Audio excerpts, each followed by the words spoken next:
कधी चिंचेची कढी केली आहे का?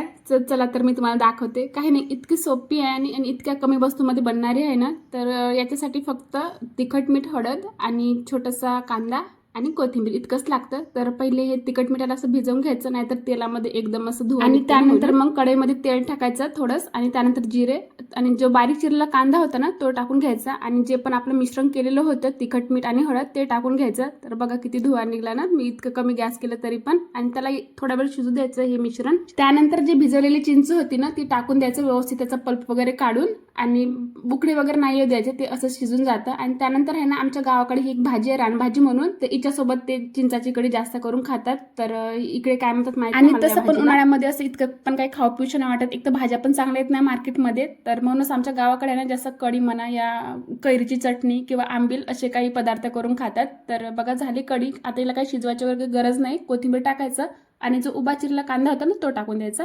स्वयंपाक तर झाला माझा करून, पण भरपूर सारे भांडे पडलेली होती. तर चला हिला पटकन मी घासून घेते. तर बघा झाले माझे भांडे वगैरे घासून. आणि त्यानंतर मग किचन ओटा पण क्लीन करायचा होता, ते पण करून घेते. तर चला व्हिडिओला इथंच एंड करते. आवडतं लाईक करून घ्या. चला बाय.